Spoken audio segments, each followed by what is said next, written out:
and whatnot. It wasn't about getting Colin. Well, he sacrificed his job, but it wasn't about getting Colin Kaepernick back in the NFL. It was about bringing light to this point, and that's what you guys have done. So he's saying, what is the problem with him going a different route because he's choosing not to go the route necessarily that you and Colin maybe have taken?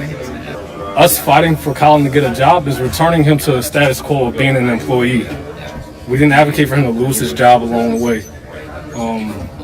I think it's ludicrous that somebody who is like Stephen A., who's been so closely reporting on this, would make a statement like that. It's asinine. Oh, caught me there, guys. Last Thursday, Stephen A. discussed Jay-Z and Roc Nation's new long-term partnership with the NFL. Eric Reid critical of Jay-Z, and Stephen A. defended the move. And Reid, as you just heard, now critical of Stephen A.'s position on doing that. Stephen A., you know I'm starting with you. Do you feel like he's handling this the right way, Eric? I don't believe he's handling it the right way. But let me first preface my comments by saying, as I tweeted over the weekend, I'm not taking that bait. Nobody's going to pit me against Eric Reid and Colin Kaepernick. I have profound respect for Eric Reid, and I want to go out of my way in saying this. I don't think anybody, I think anybody on this planet, rather, would want a friend like Eric Reid. Because Eric Reid, talk about a brother in arms and standing behind Colin Kaepernick. My God, I mean, you talk about a rough rider and a warrior going down with the crew and not jumping ship. That's definitely Eric Reid, and he's to be applauded for that. I just disagree with this position that everybody's been taking in terms of excoriating Jay-Z and the deal with the NFL, as opposed to being a bit more inquisitive about it and finding out what he does. And one of the things that I've leaned on, Marcus, is telling folks, I remember when Denzel Washington and Spike Lee were doing Malcolm X, and Spike Lee had told me there were black people he would run into all the time. Don't mess this up. Don't mess this up. That is perfectly reasonable. They didn't go up to them and say, what the hell you doing the movie for? Man, you don't make no damn sense. Y'all ain't fit to do this. They didn't do that. What they said was don't mess it up. And I have no problem with somebody taking that position with Jay-Z, looking at him as both a strategist and a capitalist, knowing how Jay-Z can be, how he's about his money and he's about making money, and how adroit he has been at doing so.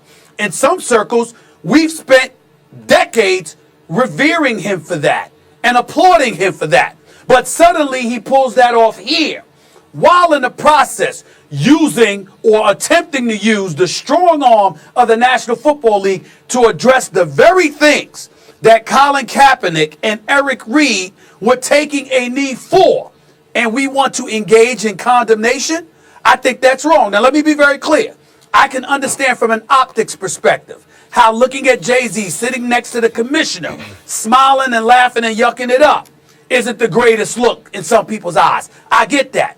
I also get people looking at Jay-Z and saying, during that press conference, you didn't articulate a game plan that you were going to exercise and what the overall agenda was. You weren't specific enough. I get that criticism because he's too brilliant to not have details to disseminate to the masses, to enlighten us about specifically what you're going to do. But that doesn't mean he's not going to do it.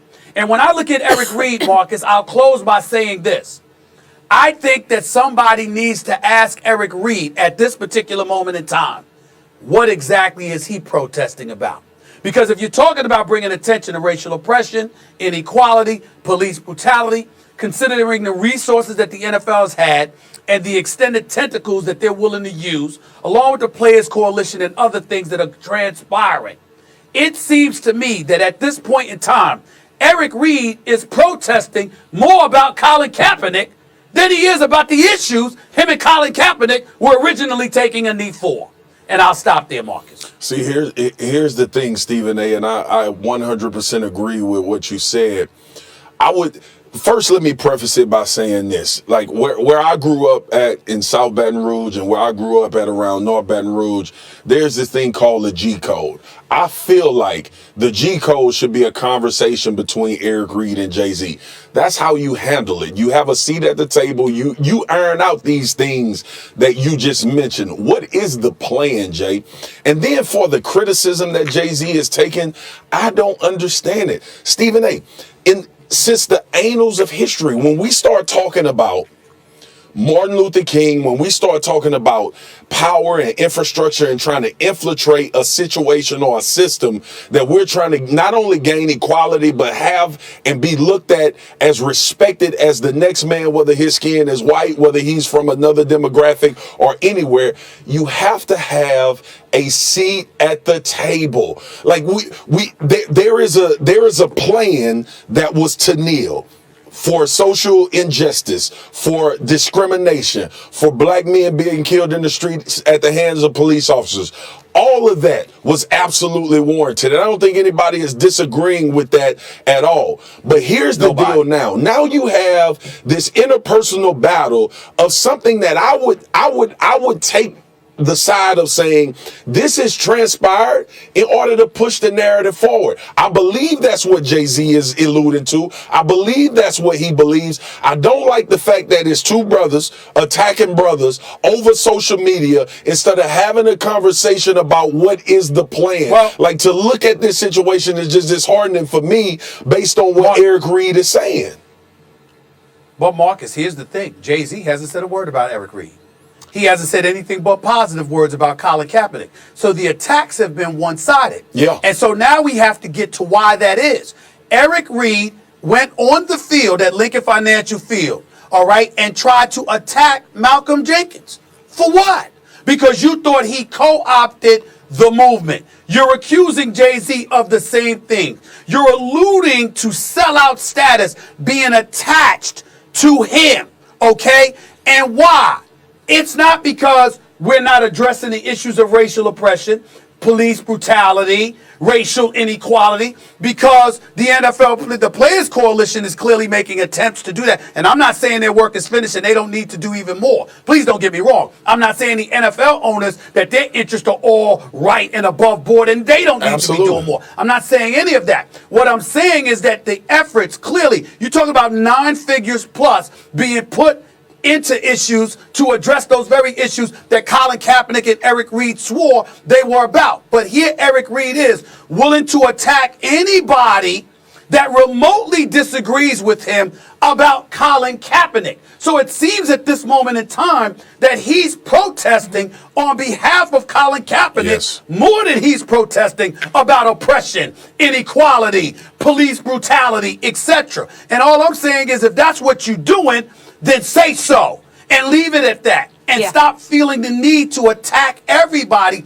who remotely disagrees with you. Because Molly, Marcus, I'm here to tell you, who the hell would disagree with Colin Kaepernick and Eric Reid's original position? The answer is no one. We have a problem with how Eric Reid has elected to handle things publicly, and I think the brother's a good brother. His heart's in the right place, but he's better than that, and he needs to Molly, stop. when we come back, I gotta put you when on you game. get back, you'll say something. Execution. But I'm sure Eric Reid's upset about his boy, who is being blackballed by the league. It's unfortunate that he doesn't have a job, but at the same time, with that being said, Jay-Z turned down the halftime where he's a laborer. Now, like you said, he has a seat at the table, and we need people to force change and be leaders in this change movement, and he's the perfect guy to do so, and he talked action, and I'm sure we'll be hearing his plan soon. Yes. Molly, you're the host of the show. Yeah. Marcus, you're the former NFL player. You now work here. Correct me if I'm wrong. Baltimore, Miami, Seattle, and Denver all were in position to offer Colin Kaepernick a job after the knee. After the knee. So what is this position that Eric Reid is talking about? Those are facts. Marcus is going to respond after the break. Let's get a quick break in here, guys. The Little League World Series continues today from Williams.